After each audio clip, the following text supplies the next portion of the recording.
purity in the Jewish community, doing things in a very pure state, really spread, that in general, a person who was tahar, person who was clean, not contaminated, would not eat with someone who was contaminated, because if they would eat together, there was a concern that some of the food would get contaminated to eating together off the off the same plate in the morning with someone who's contaminated. So it's likely that your food that you're going to be eating would get contaminated.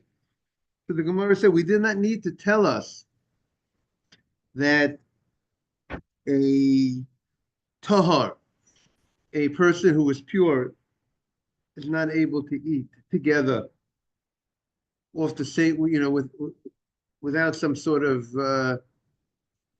recognition, something to show them, make sure that you won't come to contaminate the stuff. We didn't need to tell us that a pure person can't eat with a woman who is contaminated. Rather, we needed to tell us that even someone who's contaminated, the man who's contaminated, the husband who's contaminated, because he is, let's say, a zav, let's say he has an unusual discharge, which contaminates him, he can still not, even though he's contaminated, he still can't eat with his wife on the same table without doing some sort of making sure that there's some sort of reminder or whatever is required. They can't eat together, even though he's tamei and she's tamei. Even though she is contaminated, she's contaminated. So what's the problem? What's the problem if he goes ahead and he eats together with her? The Gemara said on 13a, because hergel avera, because since they're husband and wife, and they used to have, they have relations, because it might lead to sin, but they might come to sleep with each other, and that would be a very big sin, to sleep with the woman when she's in a state of uncleanliness. It's like it's a big sin to sleep with a woman when she's a nidah, when she has a regular period. It's a big sin to sleep with a woman when she has her non-regular period. So therefore, we go ahead that they didn't eat together because of this concern of the social aspect of eating, lest it lead to some sort of sin. And the Gemara says, Kiyotzibo, the Gemara says, similar, the Gemara says, Lo yochal zav parush. Good morning. Thank you. Miss? Good morning. We'll take that. I'll take it. Thank you very much. Okay, good to see you. No problem. The Yotzibu, it says, Lo yochal zav parush im zav amaret. Right? That's what we're up to. I think we got yesterday. A zav parush means a man who's in a state of uncleanliness because he had an unusual discharge. He cannot eat. He should not eat together with zav amaretz, with a zav. Good morning. With a zav that is uneducated. Uneducated, which we explained yesterday, means he's not careful he's not exact and careful in the mitzvot. And what is the problem? Why can't this zav? What's the concern? Why are we saying this guy who is tamei, unclean, in a state of uncleanliness because of his unusual discharge, can't eat with another man who's in a state of uncleanliness? So it's not a question of the food, because I'm not eating with you because I'm afraid you're going to contaminate the food, and then I'm going to be not eating my food in a state of purity. If I myself would be a zav, that means I am contaminated. That means if I am a source of contamination because I have an unusual discharge, then any food that I eat, I'm going to be contaminated by coming in contact with it. Is it clear, Adam? So therefore, what's the issue? What's the concern, right, Mr. Haber? Why can't I eat? And if you want to send to the group, thank you very much. Why can't I eat together? Why can't the person who is a Zav Parush, the guy who is very meticulous about Jewish law, when he's in a state of uncleanliness, why can't he eat with another man who's not meticulous about Jewish law? Why can't he eat together? What is the concern?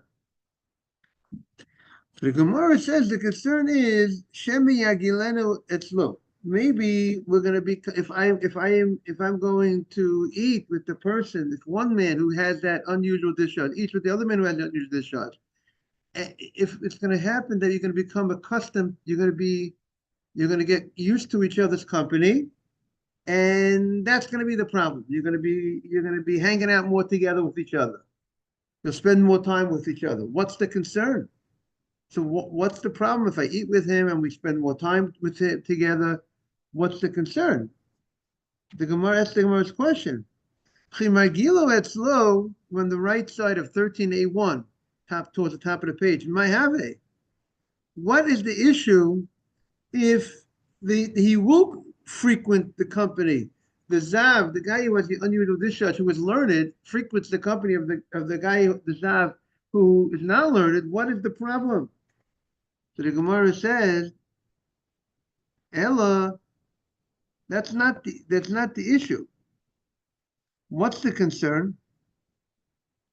Ella ema shema yachilenu dvarim tameim. What are you concerned?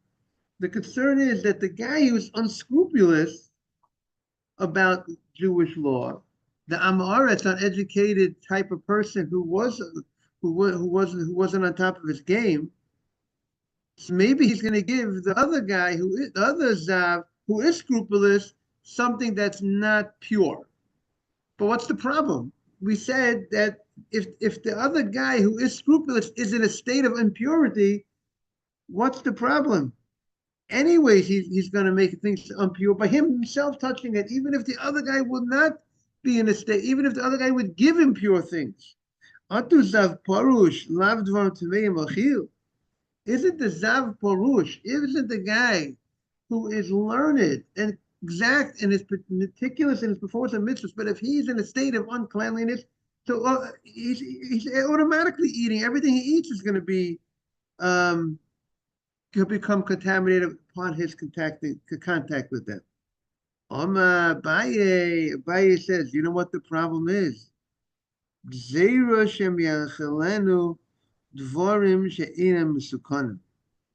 The concern is that maybe he's going to give him food that Meiser was not taken out.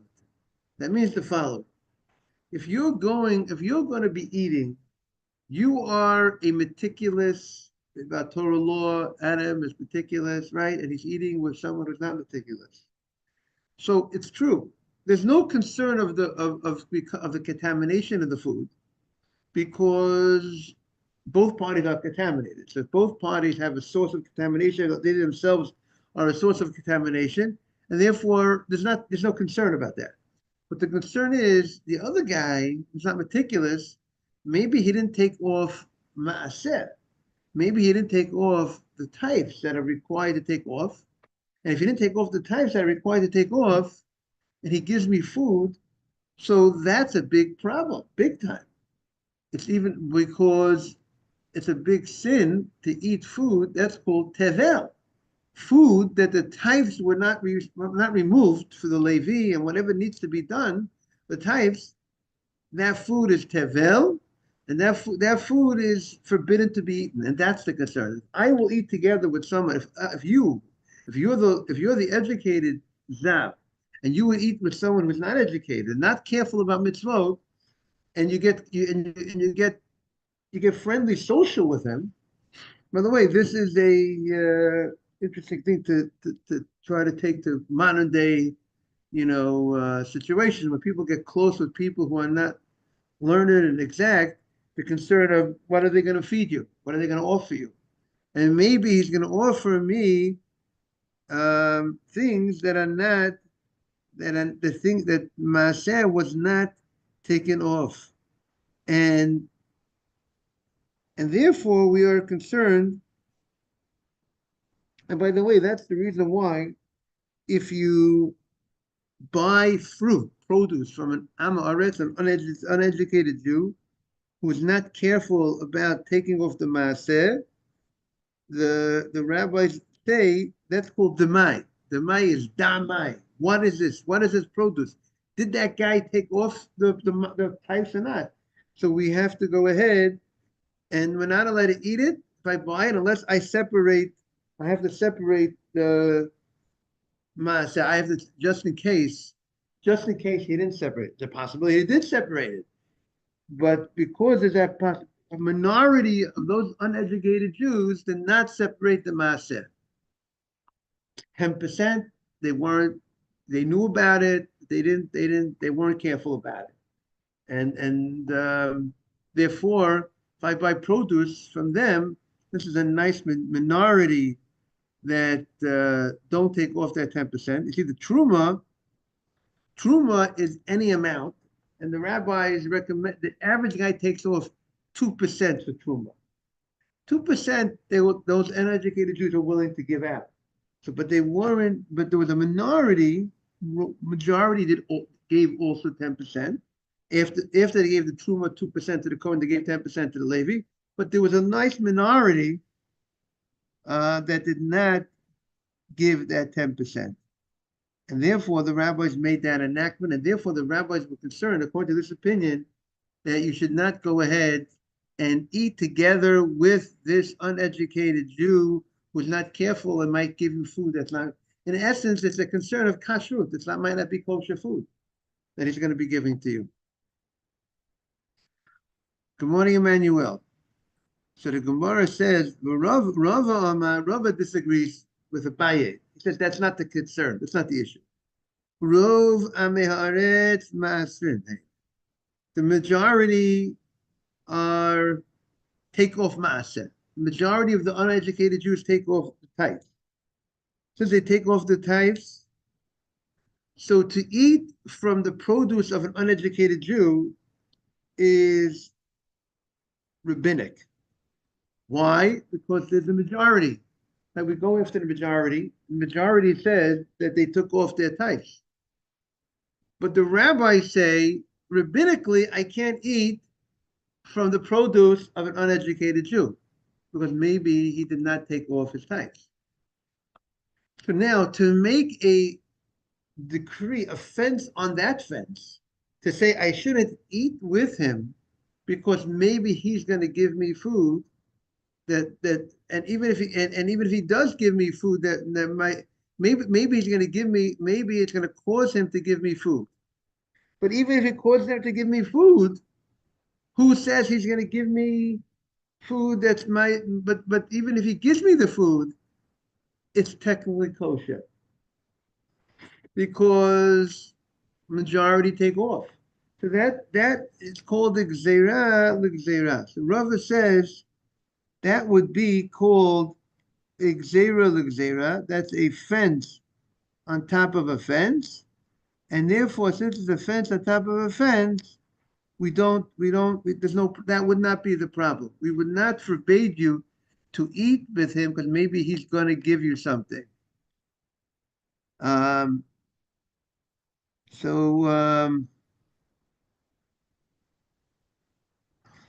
therefore, so what is the issue? So what is the issue? So he says, Ella Shema Yi Rogel Etzlo.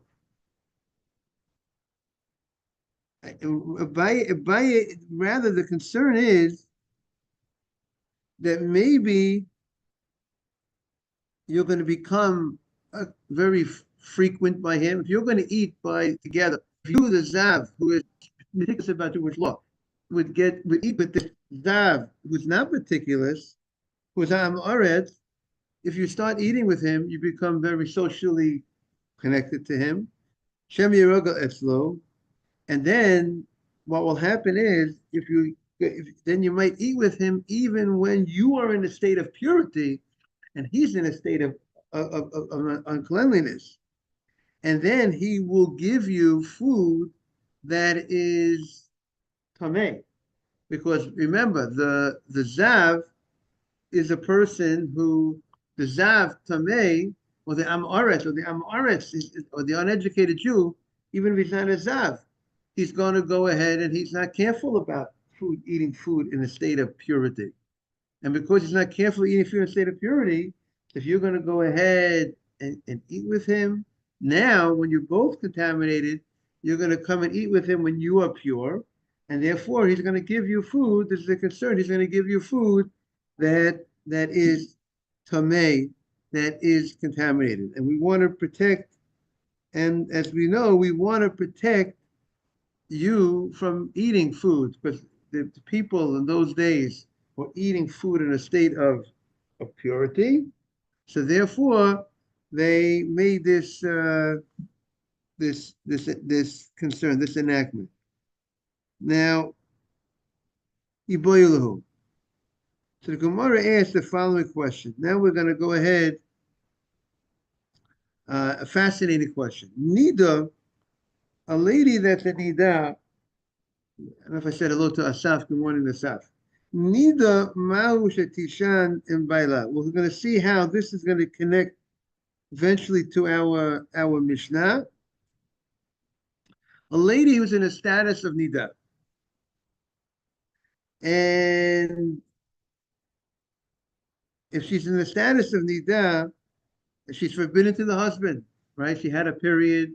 It's a very serious sin to sleep, to have relations with her. Ma'u shetishan in baila, he bebigda and who bebigdo. Can they be in the same bed, him wearing clothing and she wearing clothing? The question is, since they're wearing clothing, that's and that would that wearing the clothing be a good enough reminder to them that not to go ahead and have relations, not to sin, and therefore they'll remember, they won't come to sin, or is that not enough? Is that not enough? And so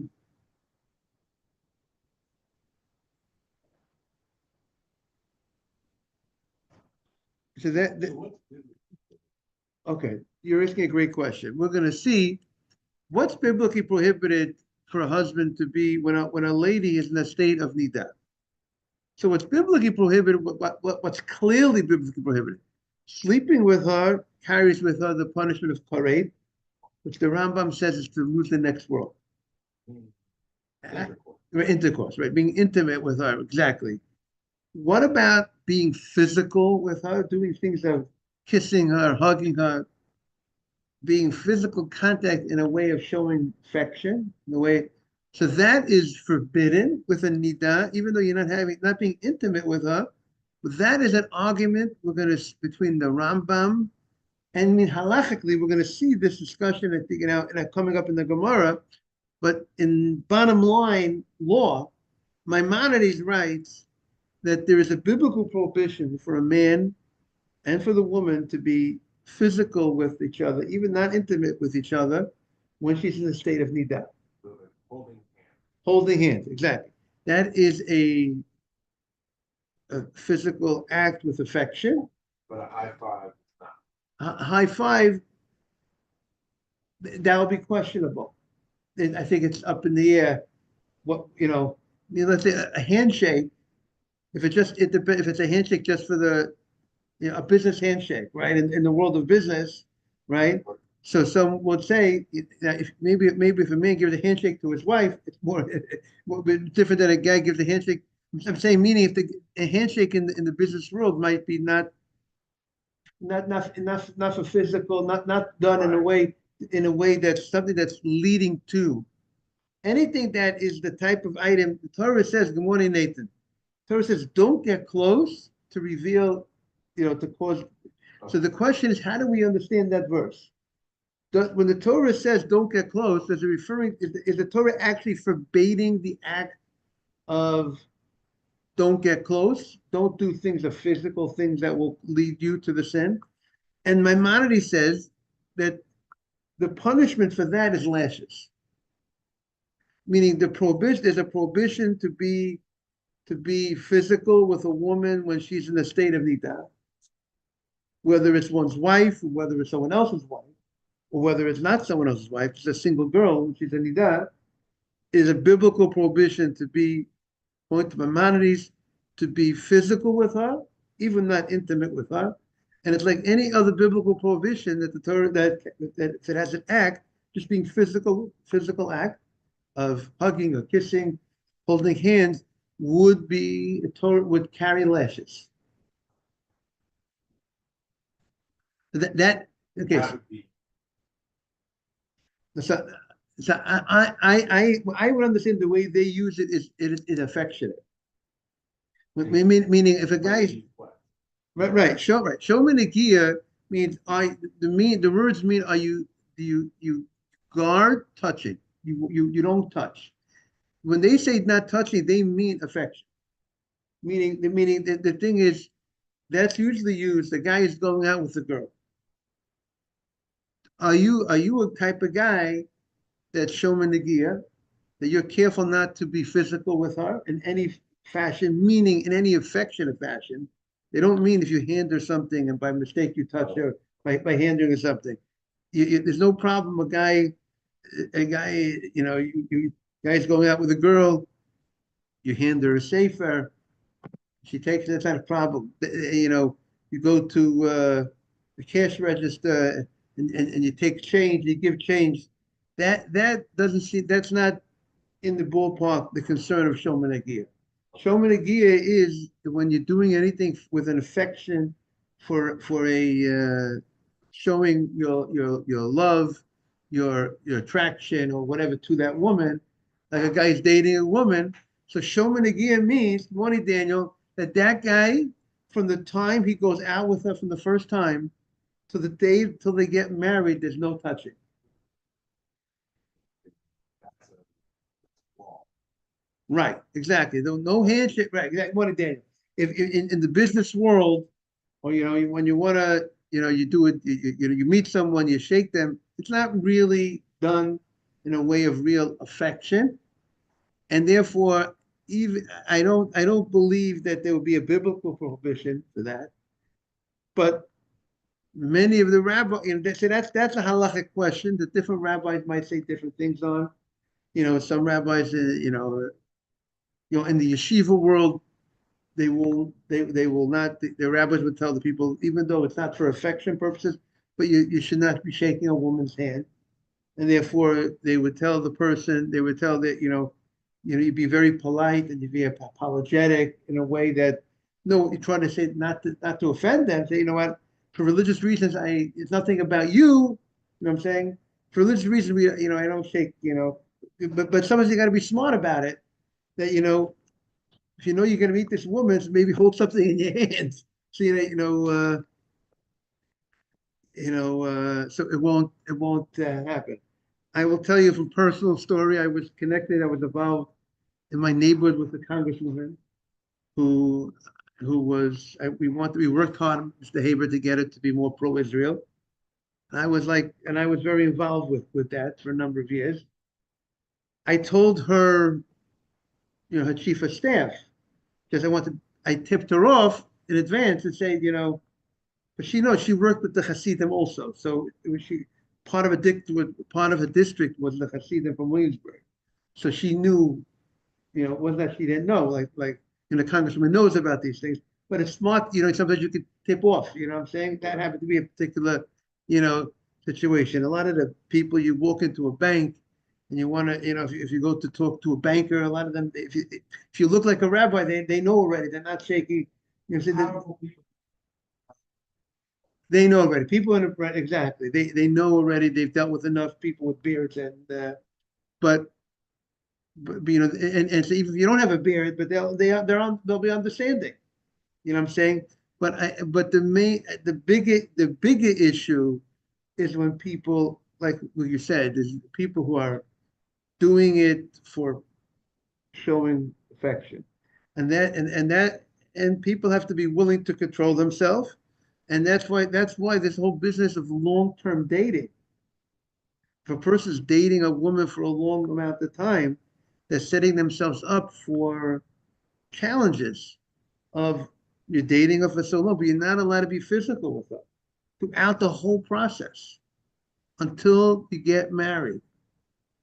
If I So can just interject for a second, Chief Rabbi Frankel in 1970, the father-in-law of Chief Rabbi Israel Meir Lau and the grandfather of Chief Rabbi David Lau, we went to meet him in Tel Aviv. My father was helping them with something, and I stuck out my hand. I was 9, and he shook my hand, and my sister was age 6, and she stuck out her hand, and he shook her hand. And my mother asked him in Hebrew, "Why did you shake her hand?" And he said, "Why should this 6-year-old girl have a negative impression of the Rabbanut? I want her to feel good around rabbis with beards. She's only 6, and that's why he did it." And I told the story to Rabbi Lau and to both Rabbi Lau, and they appreciated their father-in-law and grandfather very much. right, that's beautiful. But what would he have done if the girl would have been 18 years old? What was the understanding? Meaning she was a 6-year-old girl, you know what I'm saying? But if the girl would have been 18 or 20, I doubt he would have done that. But again, I agree with you. He said because she is so young. exactly. But the much bigger concern, Nathan, is when people are doing it not just for a handshake, just like a cordial type of thing, which is not for any type of affection that really should, that is real concern.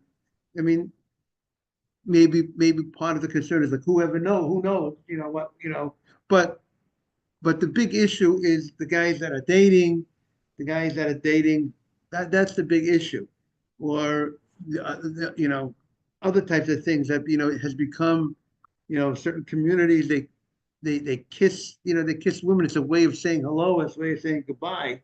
They pay their condolences and they just give them a kiss, which that's a much higher to me. Even though that's also, you could say it's not in a way of affection at all. Maybe that's why they're doing it. They just like they say, right. So maybe it's a way, like maybe they're feeling it's like a way of just showing a greeting, saying hello, goodbye. But I still, that's a higher level of, now they're playing with something which is a higher level. So that's, definitely, should not be done. You know, in my humble opinion. But again, the bigger issue is something which is definitely much more of something that's more commonly to lead to something. That's why also I always tell the guys, once you get engaged, what are you waiting for? You're engaged. It's over. The period of knowing who you're marrying, you already decided. What are you waiting for? Decision is done. You're engaged. Let's go. Let's get married. Not have this long engagements. Again, these long engagements are opening up themselves up for challenges and maybe violation of these laws. Nachmanides writes, Adam, that being physical with this woman when she's in a state of nidah, even showing affection, hugging and kissing, morning Daniel, is rabbinically prohibited. So it's definitely prohibited. It's the only question is a biblical violation or a rabbinic violation. So I don't understand, and we'll see this. We're going to see discussion this coming up in the Gemara. So I don't understand the question. What do people think? Are you showman? The whole world has this point, Adam. Are you showman again or you're not showman again? That means, good morning, Morris. Are you someone who keeps the law of not being physical, or you're not someone who keep the law? Do you keep muksa or you don't keep muksa? Do you keep Purim? Do you don't keep Purim? All these rabbinic laws are rabbinic. Do you ever ask a person, do you keep Purim? Do you keep muksa on Shabbos? Do you move around your cell phone on Shabbos? Do you keep those laws? Not you're not handling things on Shabbat? You don't ask people those laws. Everyone keeps rabbinic law, right? We do Hanukkah candles, rabbinic, So what happens, even if they're going to say it's not forbidden on a Torah law, Nachmani says it's not forbidden, but when Nachmani says it's forbidden rabbinically. So I don't get this whole thing that's out there in the world, because I think it became such a thing. Are you keeping are you careful about it or not? As if it's an option. Right. The people who are careful about it are overly pious. That's basic law. You hear what I'm saying? So I don't get Morris, you hear what I'm saying? I don't get what people are. It's the same thing with when someone's married with their wife. You know, it's not. They don't have that. It's not that it's not optional. Whether I am careful when a lady's a nida, whether I am physical with her or not physical with her, I'm not being intimate with her. But no, but that's not. It's not optional. I don't have that right to to choose. It's not a question of choosing. I don't have the right. So I don't know where that seeped into this. You hear what I'm saying, Adam? Did I make my case? Okay. But now the Gemara has this fascinating story, a fascinating question.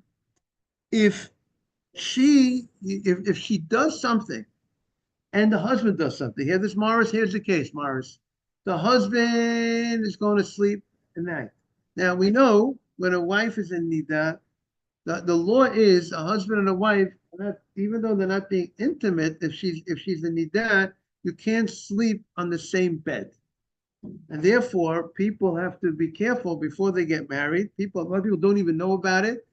They have to order a certain type of, two separate mattresses. Right, exactly. And therefore, when she's in nida, the bed, you separate the beds.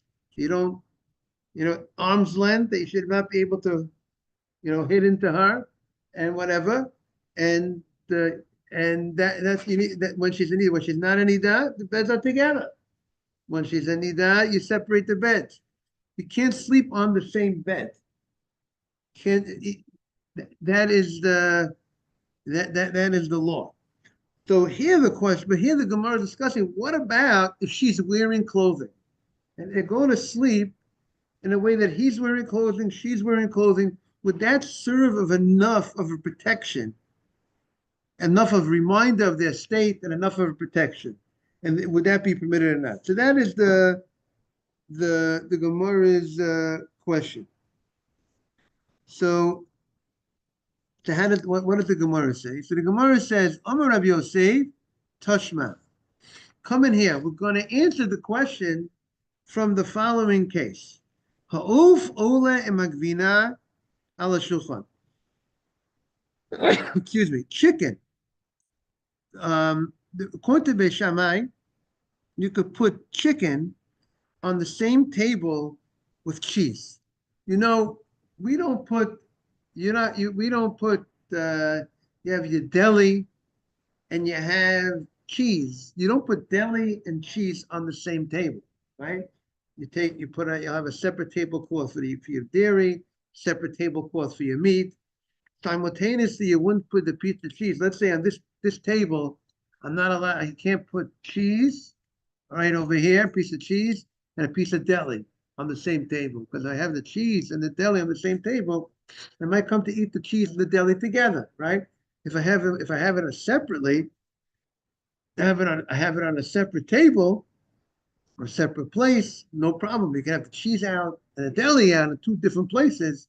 It's not a problem. But I'm not talking that if the cheese is closed and it's wrapped and it's sealed in a wrapper, and it's and the meat is also packaged that it's not ready to be eaten. You came home from the shopping and you're putting it on a counter. That's not the issue. So a place where you're eating, you're middle of eating, or a place that you're eating, that you're not allowed to put those two things on the table when it's right. Now regarding chicken and cheese.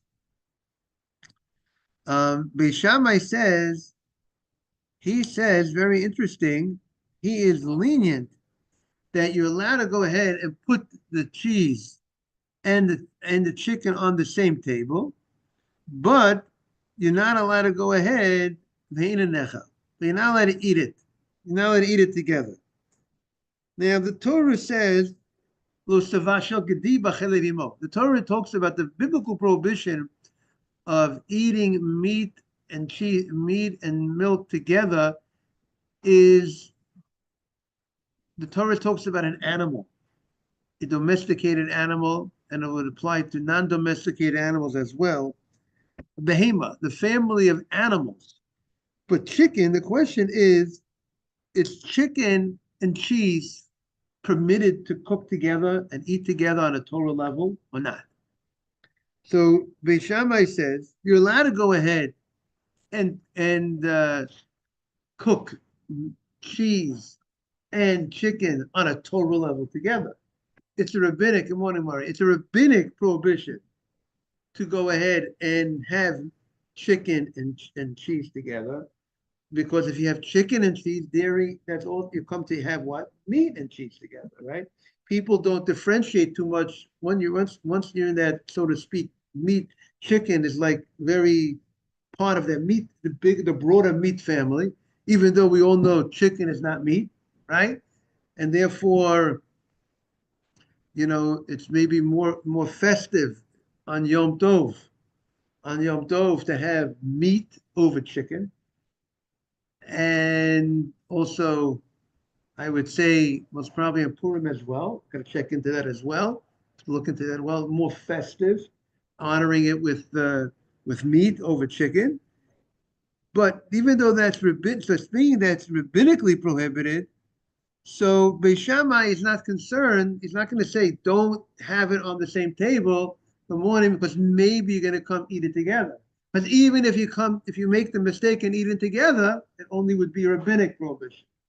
So he's not going to forbade this. Don't put it on the table because maybe we're afraid you're going to put it together. Because that's protecting a rabbinic law. Because even if you go ahead and you eat the chicken together with the meat, with the dairy, with the cheese, that would be a rabbinically prohibited. So therefore, that's to protect the Torah law. So therefore, Beis Shammai says you can have them on the same table, but just be careful, don't eat them together. Because don't eat them together is protecting the biblical law. But not putting them together on the same table would be an extra step, which would be a gzera l'gzera, a fence on a fence. However, Beit Hillel says, Beit Hillel omer lo eleh v'lo nechal. Beit Hillel says that you can't go ahead and put it on the same table and eat it. He says that you can't have chicken and cheese on the same table. Now, why? Because most probably he holds that if you do not make this prohibition of chicken and cheese on the same table forbidden, people will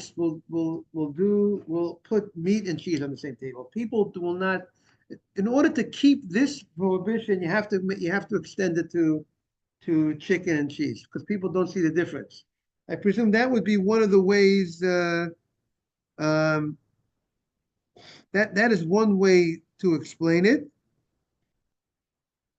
and therefore they felt you have to forbade chicken and cheese on the same table.